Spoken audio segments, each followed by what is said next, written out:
Mga kaibigan, mayroong isang binata na nagpahula kung anong mga panganib na kinakaharap niya. Ayaw niyang magpahula tungkol sa pag-ibig dahil lalo lang daw nasasaktan.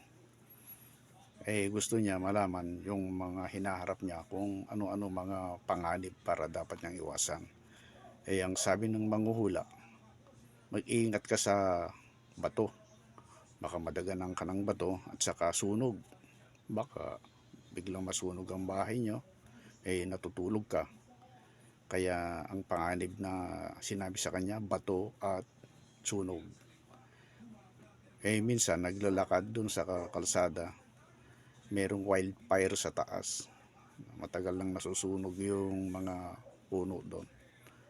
Tapos minsan may nahuhulog na bato kasi mataas yung sunog doon sa may bundok. Tapos matarik yung bundok.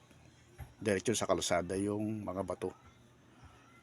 Ngayon siguro dahil nainitan yung bato, mayroong gumugulong nalaglag doon sa kalsada. Nakita niya, napansin niya na may gumugulong na bato. Meron ding baga. Tumakbo ng tumakbo kasi alam niya na doon mapanganib sa kanya yun dahil hula yun ng matanda. Sa katatakbo niya, meron palang paparating na truck. Biglang tumakbo doon sa kabilang kalsada, sa kabilang gilid. Nasanggi siya ng truck.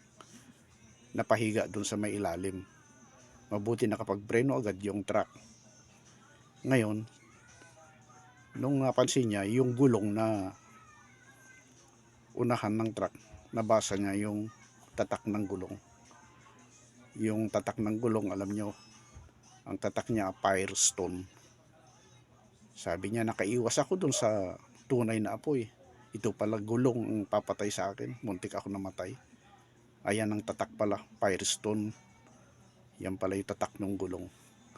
Tama pala yung hula ng matanda, sabi niya.